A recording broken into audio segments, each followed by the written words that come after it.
The digital television and media production program here is a very intense hands-on training program.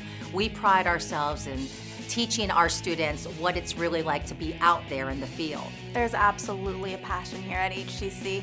Because it's so hands-on, we all just love what we do, and the teachers help us to just fall in love even more with what we want to do.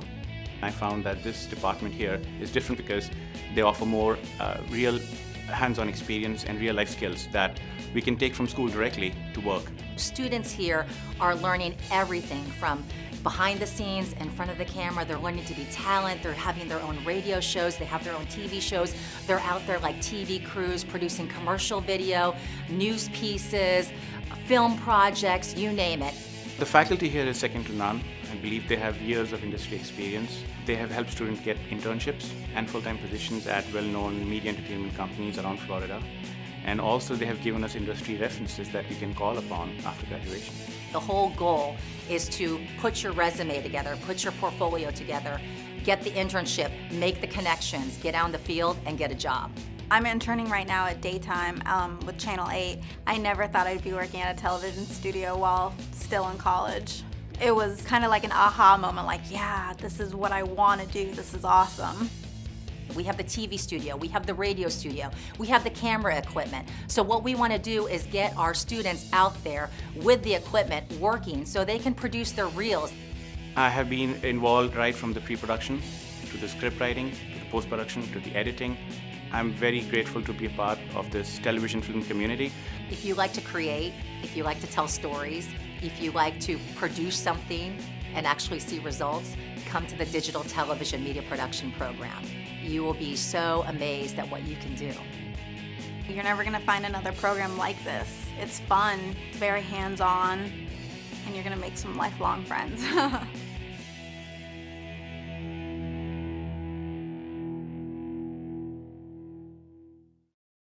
Hi everyone, and welcome back. Okay, our first guest on Hawk Nation is a cool guy who knows how to seriously move people.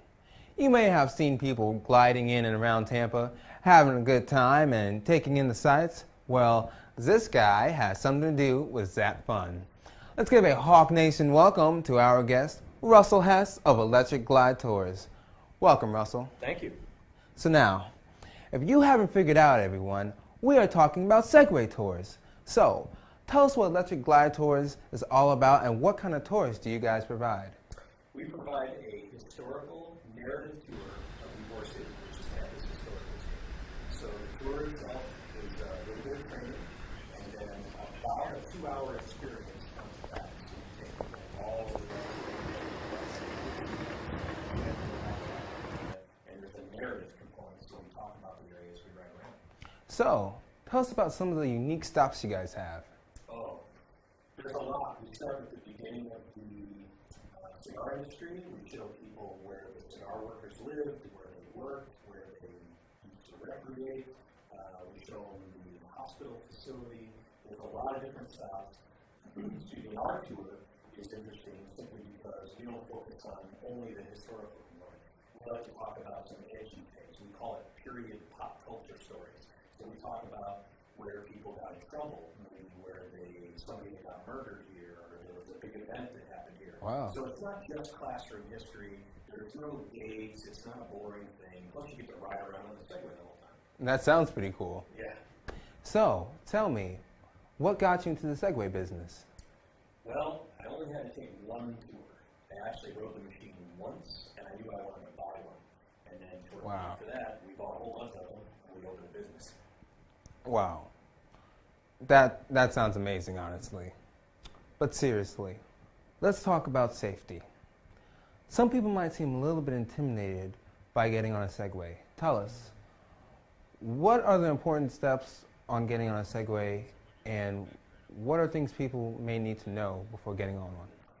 The biggest misconception about a Segway is that they're not safe. We have taught all sorts of people how to ride a Segway, teenagers all the way up to octogenarians. With that said, this machine is safer to ride than a bicycle, and we prove it every day. The training takes about 10 to 15 minutes, and the tour is 2 hours. If we couldn't train people in that amount of time, we'd never get onto the tour. So I'll show you how easy it is. The machine is self-balancing. You do not have to do anything special to hold it up.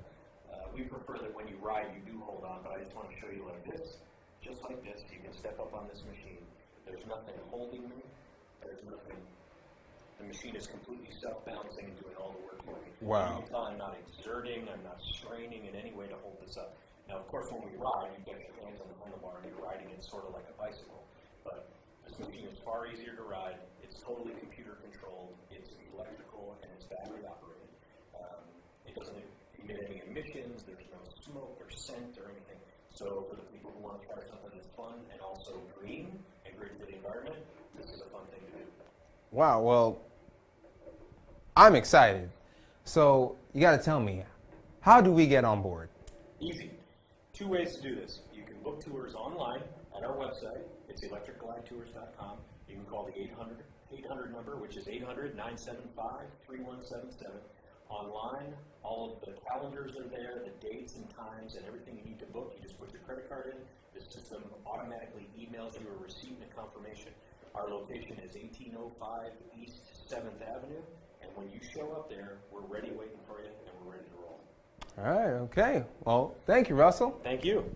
And again, if you want to take a ride and see how electric glide tours roll through some of the coolest neighborhoods of Tampa, check out their website at electricglidetours.com. And again, thank you, Russell. Thank you. And we'll be right back.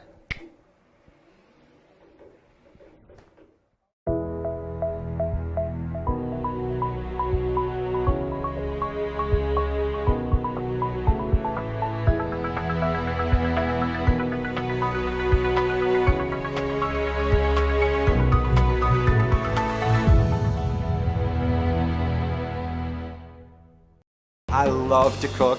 I like working with my hands. I love eating. And I've cooked at home, but never in a restaurant. So this is my opportunity to do something new. I love it. The way that we have it set up, you could come in here, have absolutely no skill. We'll teach you that skill. Also, we have some really interesting internship programs for our students. It gives the students both the academic and it also gives them the experience they need. Students will either be earning an associate in science, in culinary management, in restaurant management, or in hospitality and tourism management. I always wanted to be in the kitchen, and I always liked sweets. I have a sweet tooth. I just felt like I'm in the right place at the right time. The great thing about HEC was it wasn't a full, I got to commit for 2 years, I got to pay all up front. So it's easy to dip into if you're still working a regular job. In fact, most people here are working either a full or part-time job. It's a great opportunity, and then if you like it, you can go on the program, and you can do a full load, 5 classes a semester, or you can go 1 and 2 and take 2 or 3 years while you're working.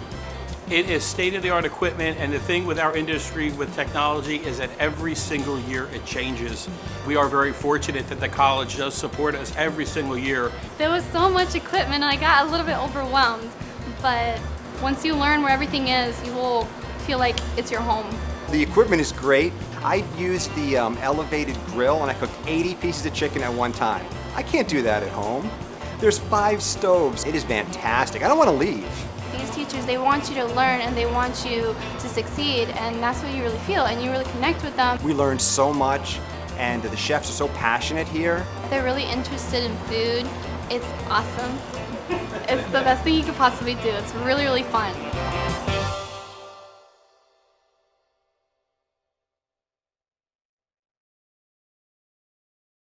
Okay, we are back here on Hawk Nation. We are going to shift gears and segue, no pun intended, a little bit from electric glide tours to cigars. With Tampa's rich Cuban history, cigars are a big thing here in Ybor City. we want to give a big Hawk Nation welcome to a big player in the cigar biz here in Florida, Tabanera Cigars. With me now is owner Yanko Maceda and cigar roller William Ochoa. Welcome, gentlemen. Thank you, thank you. So tell us a little bit about Tabanera Cigars. Tabanero Cigars is a small boutique cigar shop right here in the heart of Ybor. And we believe that we can bring back the strong heritage, the culture of cigars in Tampa, Florida. Definitely it's not going to be in the same scale of 100 years ago when we used to do 600 million cigars a year. Wow. But I believe that if we work together, the small shops, the cigar rollers, the entrepreneurs, we can place Tampa back in the map when it comes to handmade cigars, fine handmade cigars. Wow.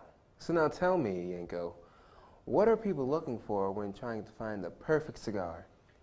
A great cigar has a few elements. I think the first one is passion.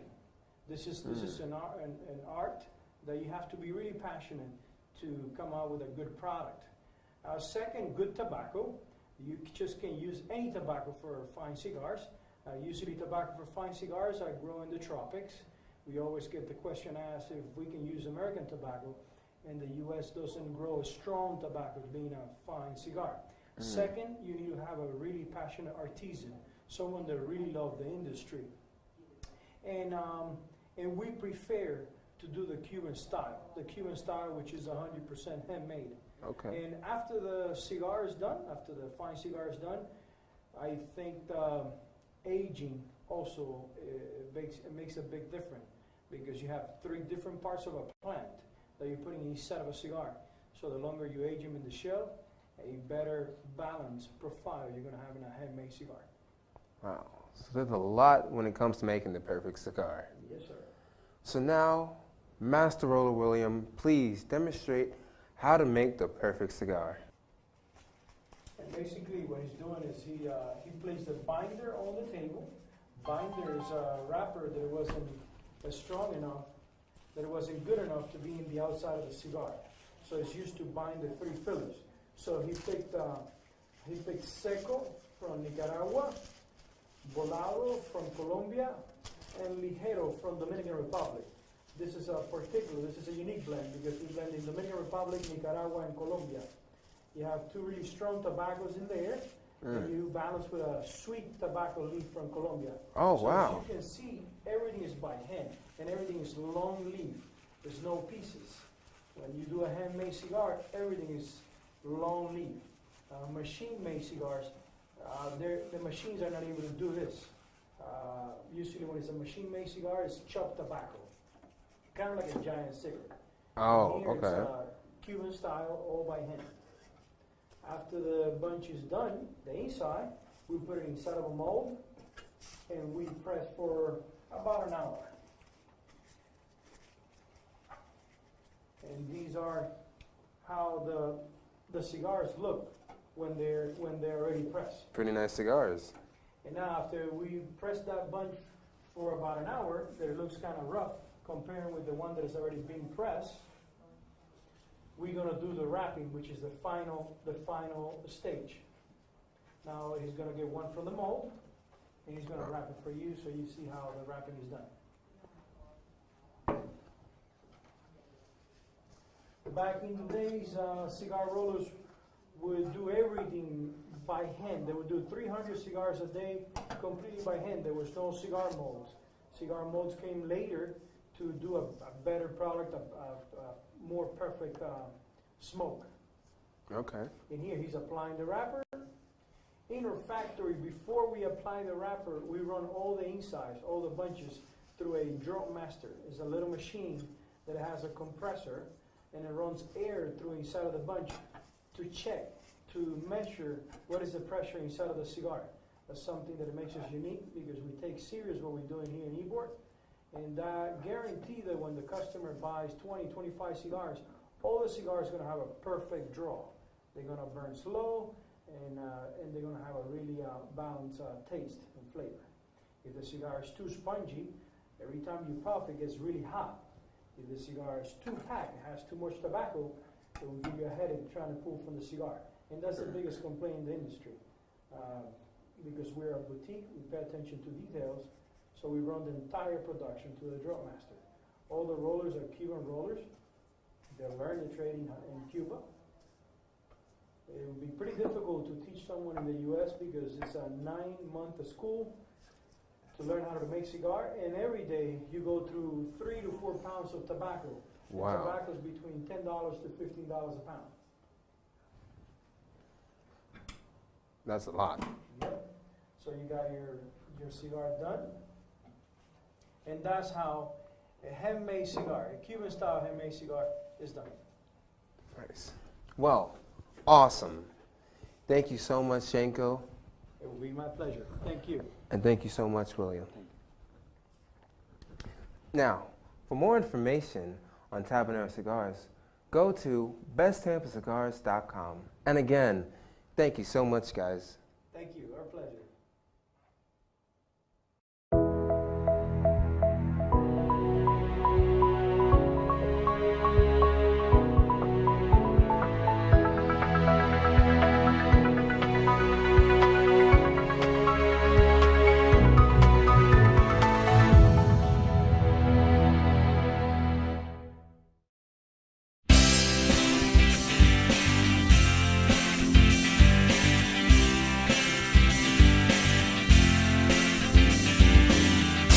Hi, my name's Carrie. I'm in the paramedic program. Originally I wanted to be a police officer, but I decided the EMT program would be a good way to supplement that career field, and I love it so far. It's a lot of fun. Here at the campus, my paramedic students are here for 3 semesters. Over that time period, they're going to go through 12 to 16 weeks of trauma skills, medical skills, EKG, advanced cardiac life support, as well as pediatric advanced life support scenarios and treatments. Most of my medic students, they're usually already had some type of college experience because they have to go through EMTs first, which is a 12 to 16 week program.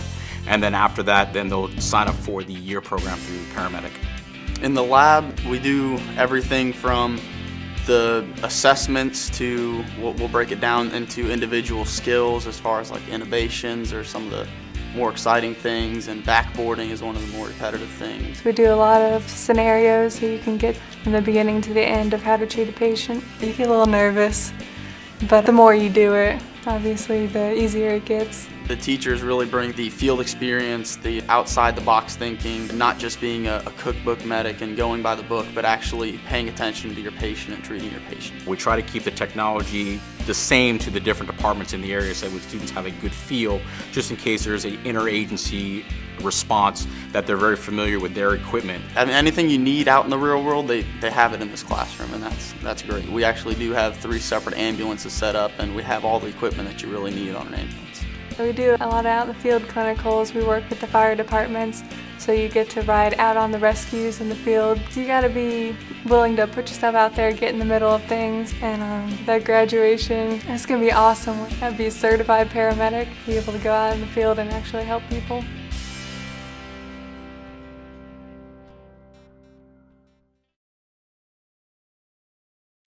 Singer, songwriter, and up-and-coming pop sensation. Our next guest is on the fast track to stardom. You're going to want to remember his name. David Camden has been singing since he was a little boy with his brothers, but now he's all grown up and has his own sound and album. His EP, Grow Old With Me, is climbing in popularity. Please, everyone, let's welcome David Camden. Thank you. So, David, great to have you here. What have you been up to lately? Well, I just released a EP called Grow Old With Me, and now I'm working on a new album. All right. So tell us about your first EP, Grow Old With Me. It's more of a soulful R&B sound with your personal life and experiences inspired that album, right? Yeah, I would definitely say so. One of the songs on there is called Who Says You Need to Have Money, and I kind of took that song from personal life experience that I've had, where when my family was really broke and the power was being shut off on us, the neighbors had to give us food for Thanksgiving time, and despite our situation, we still had fun and gathered together as a family unit. So that song is kind of, I wrote that during that time. All right, well, Wow, isn't that what life is all about? Yeah, I would say so. Definitely. So, can you tell us anything about your new album? It's coming soon, right? Yes, I just finished with a Kickstarter that was raising funds for the new album, and we actually raised $10,000 to record this new album, and I'm headed to New York now to finish it, working with a producer there called Leshev. What? And he is somebody that I've been a fan of for a while. He produced an artist named Johnny Stimson, and Johnny Stimson has been on tour with Tori Kelly. So I'm definitely excited to be working with him, and just honored to be working with somebody that I've been a fan of for a while. So, David, how did you get your start into music? Well, both of my parents were very musical. My dad was a music major in college, and my mom was a singer. And I have two brothers that also sing. So growing up, me and my brothers, we all sang in church. And so I'm sure there's a video somewhere of me singing Stomp by Kirk Franklin or something like that. So I got my start in the church, and yeah, just kept cultivating the gift and doing what I love. So it's just a musical family, basically. Yeah. Nice. Yeah. So, I see you also work a lot of social media to get your sound out. Mm-hmm. So, where can we hear you perform? Any shows coming up? You know, I'm not going on tour right now because I'm focusing on the new album. But as soon as I'm finished with the album, then a tour will be in the works. So stay tuned if you want to come and see me at a show. I do private events though too. So if you're interested in booking me for a private event, you can just go to my website and there's a contact info there. All right. Well, we definitely need to change contact information then. Yeah, absolutely. We'll do that after the show. Definitely. So, I just want to say thank you so much for stopping by at Hawk Nation. Yeah, sure thing. And ladies and gentlemen, David Camden. So, Thank you. to hear more of his music, check out his website, www.davidcamdenmusic.com. He's also on Facebook, Twitter, Instagram, and Snapchat. So check him out. And again, thanks, David. Oh, thank you so much. I appreciate it. See you soon. And we'll be right back. Now it's time to show everyone HCC's Got Talent. Here's HCC student Melissa performing a special number just for you. Check her out.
Hey everybody, we're back now at ACC's Jury Student Art Exhibition.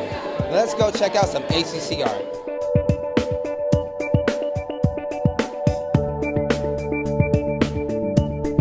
This is our 42nd annual Jury Student Art Show. That means the artwork is selected by a juror from the community. It's artwork from the last 2 semesters, the fall and the spring semester. My piece is titled Fortune Teller because it's a fortune teller. And I guess I was inspired a lot by my art history class right now. We're learning about memento moris, which is remember death in Latin. And they're kind of like symbols that reoccur in paintings that mean death. And I wanted to make a piece that represents that. Everyone dies. That's what all the fortunes say. They say you will die.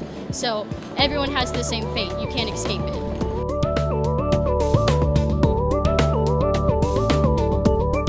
Art students don't get many opportunities to show off what they create. This really is our one big annual exhibition we have each year, which is the big chance for them to show off their work. It's also an opportunity, obviously, for the world at large to kind of see what our program produces and what our students produce. So it'd be nice if we had more opportunities like this, but this is really our big opportunity for our students to show off what they do.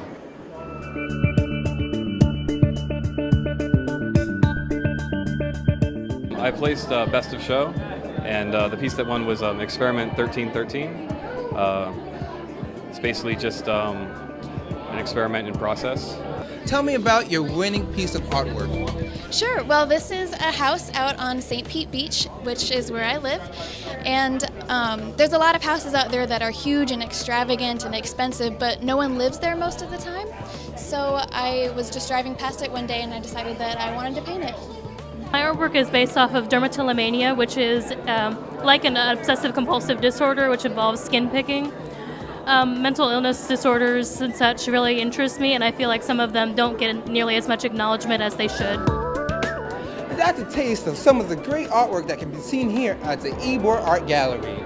The Ybor Art Gallery at Hillsborough Community College. We'll be right back. Time now to put the spotlight on another HCC student. Here's Jepster with some cool tricks.